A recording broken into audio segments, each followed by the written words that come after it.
Jadi di dalam Tuhan Yesus tuh nggak ada apapun yang ditemukan setan, yaitu lust of the flesh, lust of the eyes, sama pride of life, betul? Nah, yang pertama, lewat penggodaan pertama yang setan bikin di Matius 4, apakah setan menemukan lust of the flesh di Tuhan Yesus? Apakah setan menemukan lust of the flesh di dalam Tuhan Yesus? Nah, artinya kira-kira penggodaan kedua apa dong? Penggodaan kedua apa? Halo, Mice. Ya. Enggak ada. Ya. Halo. Ya. Kok screen-nya nggak kelihatan, Ce? Warna hitam. Tunggu ya, aku. Yang lain bisa sih, cuman mungkin Jasking koneksinya kurang bagus, aku ulang ya. Oke. Jadi kira-kira yang kedua apa kan? Kita mau lihat ya.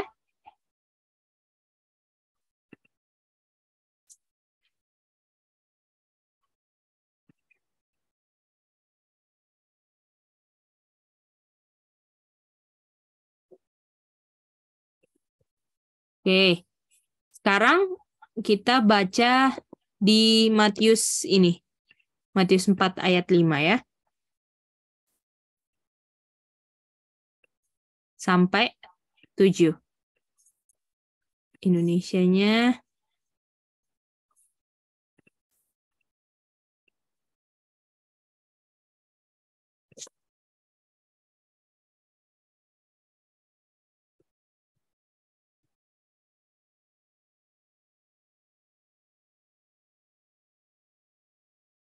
Oke, siapa yang mau baca ayat 5?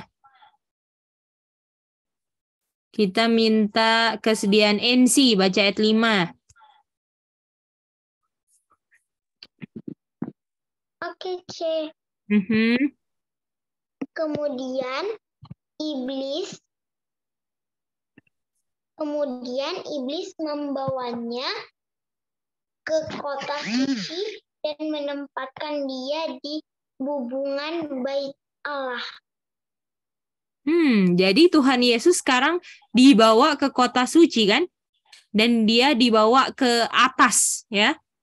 Di tempat yang paling atas dari Ka'bah, oke? Sekarang ayat 6. Kita mau minta kesediaan dari Devina. Bisa kedengeran, Mice? Bisa. Lalu berkata kepadanya, jika engkau anak Allah, jatuhkanlah dirimu ke bawah, sebab ada tertulis mengenai engkau, ia akan memerintahkan malaikat-malaikatnya, dan mereka akan menatang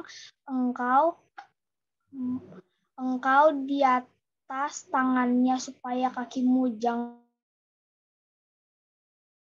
Oke, jangan sampai terantuk kepada batu. Oke.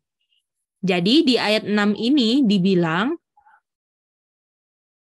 ada kata apa lagi yang sama kayak penggodaan pertama? If. Jika engkau anak Allah lagi. Jadi ini mau mengapakan Tuhan Yesus lagi? Meragukan. Meragukan lagi. Lagi-lagi mau meragukan. Lagi-lagi mau meragukan. Oke? Lalu Yesus disuruh ngapain sama setan? Jatuhkan diri. Jatuhkan diri. Lalu sebab ada tertulis. Kalau sebab ada tertulis ini setan kutip apa? Kutip Alkitab. Alkitab. Betul. Jadi yang tertulis di Alkitab bahwa Tuhan akan perintahkan siapa? Malaikat-malaikatnya. Supaya Tuhan Yesus waktu menjatuhkan diri ditangkap malaikat atau enggak ditangkap malaikat? Ditangkap malaikat. Betul, ditangkap malaikat. Oke. Lalu ayat 7 dibilang apa? Desking boleh baca ayat 7? Oke. Matius 4 ayat 7. Yesus berkata kepadanya, ada tertulis, janganlah engkau mencobai Tuhan Elohimmu. Oke, mantap. Nah, jadi mari kita lihat ya. Kalau misalnya nih ya, kita sekarang mau ambil segi yang ini sekarang. Yesus benar-benar siapa? Benar-benar anak Allah kan? Anak Bapa kan? Karena waktu dibaptisan di sini, 40 hari sebelumnya, ada suara apa? Suara Bapa. This is my beloved son, betul? Betul, setuju semua? Setuju. Apakah karena yang setan goda, dia mau ragukan Yesus kalau Yesus ini bukan anak Bapa? Ini kan ceritanya kan? Nah, apakah kira-kira misalnya nih ya, ada Daryl lah, Daryl. Daryl benar-benar anaknya Om Anto kan? Dalam cerita, dalam hidup nyata kan Daryl anaknya Om Anto kan? Dan Andi Adel kan? Lalu ada yang bilang sama Daryl, Daryl bukan anaknya gitu. Oke? Apakah di situ yang diuji selain yang tadi yang pertama disuruh ubah batu jadi roti, apakah yang digoda itu yang kedua adalah dia punya pride. Pride itu artinya kebanggaan. Apakah kita bangga sebagai, misalnya Daryl senang kan punya papa dan mama, Mas Anto dan Kak Adel kan? Senang toh? Bangga kan? Aku punya mama papa yang mantap, suka belajar firman Tuhan. Betul nggak, Daryl? Nah, kalau misalnya diolok-olok begitu, kamu bukan anaknya ya, gitu kan? Apakah di situ mulai ada perasaan atau dia punya pride mulai digoda, Daryl? Iya, benar. Bisa lihat nggak yang setan mau temukan di penggodaan 1 dan 2, pride of life, gimana?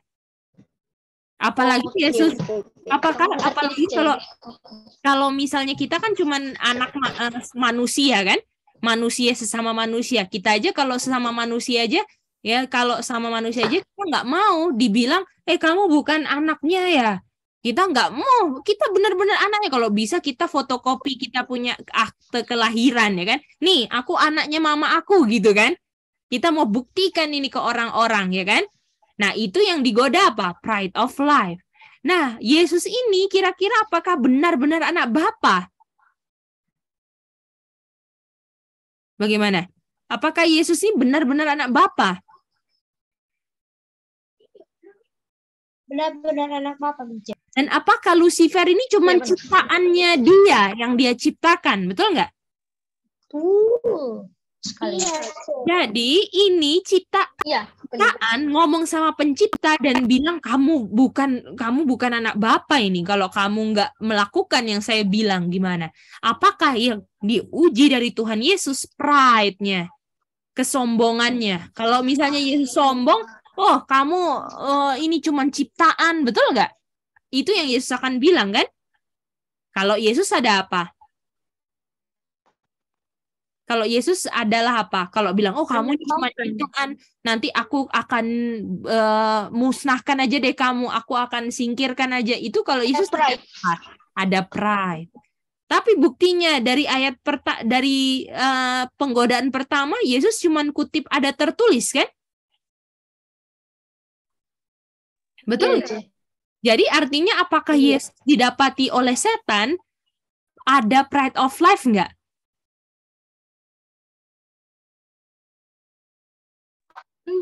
Enggak.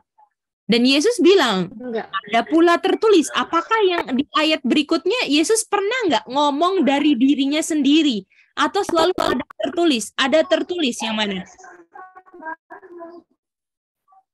Iya, Ce. Iya benar.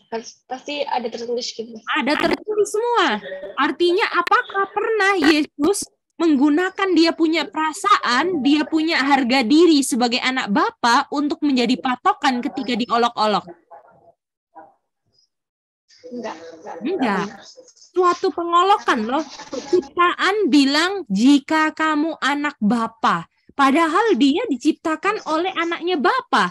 Apakah itu suatu pengolokan bagi harga diri? Kalau misalnya Yesus ada pride of life, kesombongan, bisa-bisa marah sama Lucifer. Betul nggak? Sama setan, sorry. Gimana? NC bisa dapat ceritanya itu? Sally bisa dapat itu? Daryl? Boleh. Ya? Itu dia. Jadi kalau kita ini ada kesombongan, ya, kalau ada yang membuat kita punya, misalnya kita itu diolok-olok, kita itu nggak dibuat baik sama orang, kalau kita ada kesombongan hidup, kita akan marah. Tapi Yesus apakah marah di sini, anak-anak? Enggak. Tuhan bilang apa? Enggak, Ada tertulis, betul nggak? Makanya apakah setan akan buat nanti kita di akhir zaman, kita udah di akhir zaman, di ujung dari penganiayaan yang besar-besaran yang akan terjadi, kita akan diolok-olok, kita akan dicari dia punya pride of life, kesombongan apa yang masih ada di kita. Apakah kita akan keluar dia punya pride, kesombongan, harga diri? Nah, boleh semuanya? Boleh. Tapi Yesus nggak ditemukan itu semua. Yesus nggak ditemukan karena Yesus selalu bilang apa?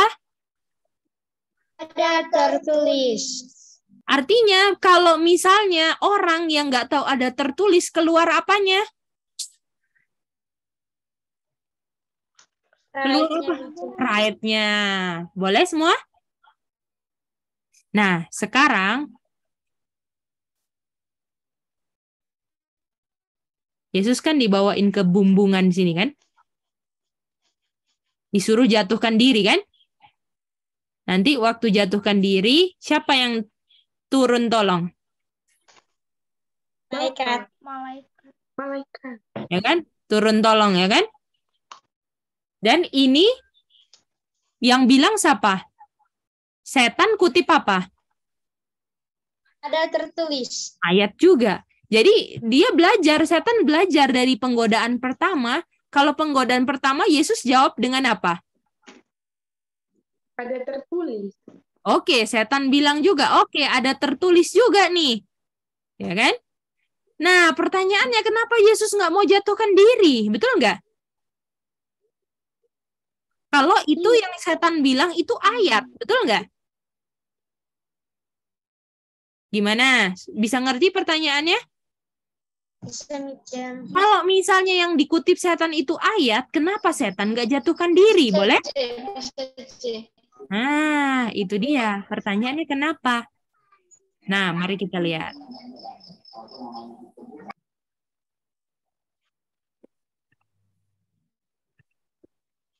Jadi tadi maksudnya kenapa Yesus nggak jatuhkan diri kan cuma setan? Iya, betul. Padahal itu dia pakai apa?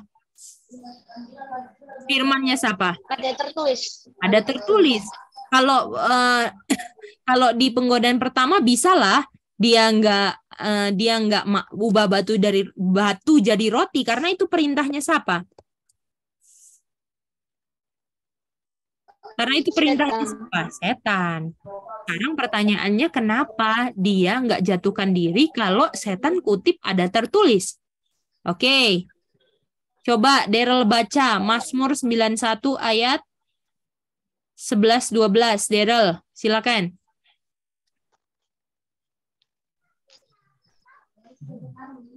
Sebab malaikat-malaikat akan diperintahkannya kepadamu untuk menjaga engkau di segala jalan. Mereka akan menatang engkau di atas tangannya, supaya kakimu jangan terangkat. Jadi ini sama nggak ayatnya?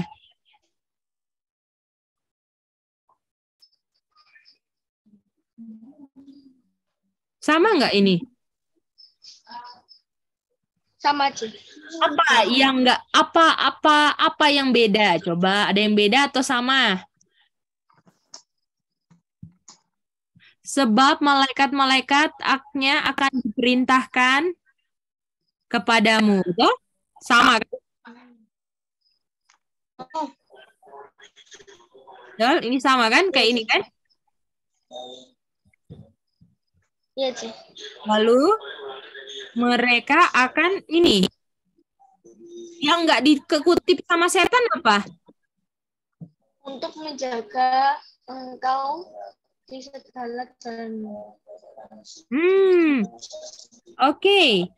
Jadi di sini apakah yang nggak dikutip setan untuk menjaga engkau di segala jalan, betul? Ini yang nggak dikutip setan kan? Iya, Cik. Atau di ini bahasa Inggrisnya Iya. ini. Jadi apakah bisa lihat kalau setan itu suka mengurang-urangi Alkitab? Kalau kita nggak jadi pelajar yang rajin firman Tuhan, apakah setan bisa aja pakai ada tertulis, tetapi sebenarnya dia kurangi atau dia tambahkan kata-katanya? Bahaya nggak? Dia tambahkan. Boleh? Jadi setan nggak Iya, tulis Cik. bahwa malaikat yang diperintahkan itu menjaga engkau dari jalan-jalanmu.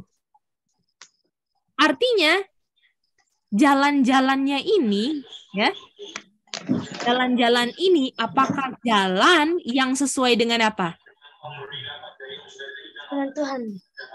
Dengan kehendak Tuhan. Perintah Tuhan, kehendak Tuhan, betul nggak? Nah, setan hilangkan ini, yang kuning ini, karena dia mau kasih perintahnya siapa? Sendiri. Perintah setan. Jadi sudah mengerti kenapa setan Tuhan nggak mau jatuhkan diri. Kira-kira kalau setan Tuhan jatuhkan diri, apakah ada malaikat yang datang tolong? Tidak, Cik. Bagaimana, Aca? Ada nggak malaikat datang tolong kalau Yesus jatuhkan diri?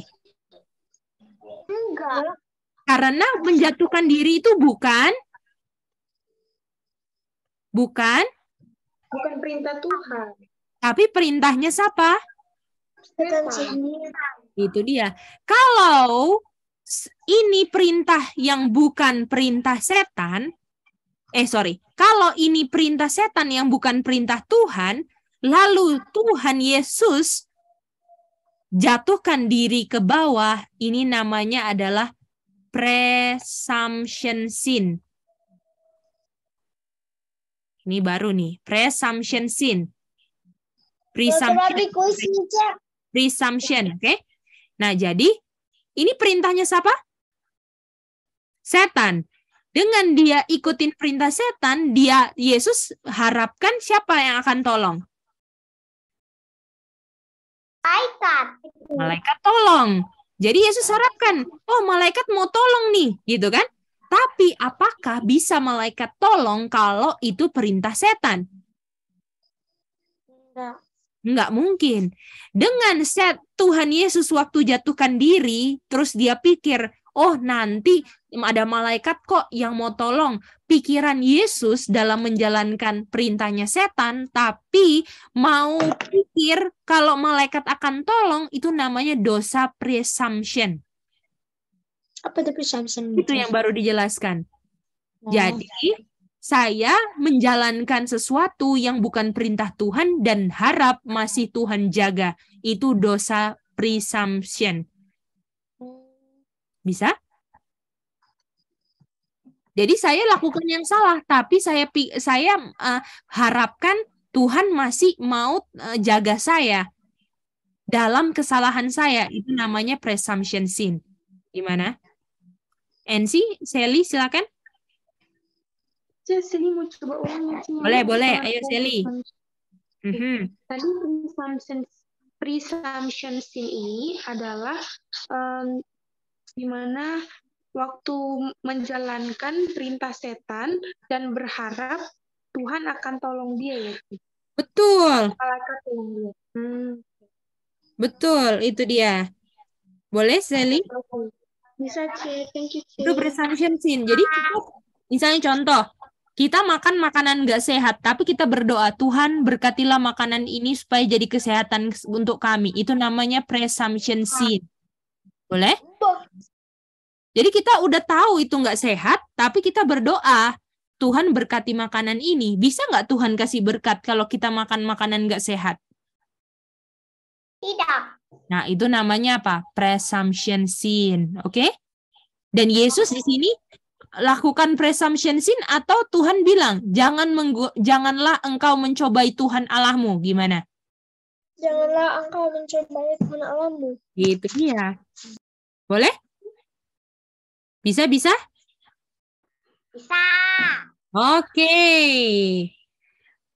Oke, besok sebelum mulai kita akan ada kuis live ya. Live-nya itu maksudnya yang sama-sama di Zoom ya. Oke, jadi tolong pelajari lagi ini dan besok kita akan kuis, nggak boleh buka buku, oke? Bisa? Anak-anak? Jadi bisa nggak kita berdoa tapi kita melakukan hal yang salah? Bisa? Berdoa untuk sesuatu yang salah? Tidak. Nggak bisa. Oke. Jadi yang penggodaan kedua juga terdapat apa? 1 dan 2 sebenarnya. Ada apa? Pride of life. Dengan kata apa? Jika kamu anak Bapa, betul? Karena kalau Yesus ada kesombongan, Yesus akan, saya buktikan ini setan, gitu kan? Apakah kita perlu membuktikan suatu yang benar sama setan kira-kira? Tidak. Nggak perlu, itu namanya kita sombong kalau mau buktikan sesuatu yang bukan perintah Bapa, betul? Boleh? Boleh, Cik. Oke. Boleh, Cik. Oke, kalau gitu sampai ketemu besok ya anak-anak. Yang paling penting apa? Kita bikin yang benar sesuai dengan terang yang kita miliki, oke? Oke, NC sama Sally silakan mau screenshot ya pasti. Iya, Cik. Silakan.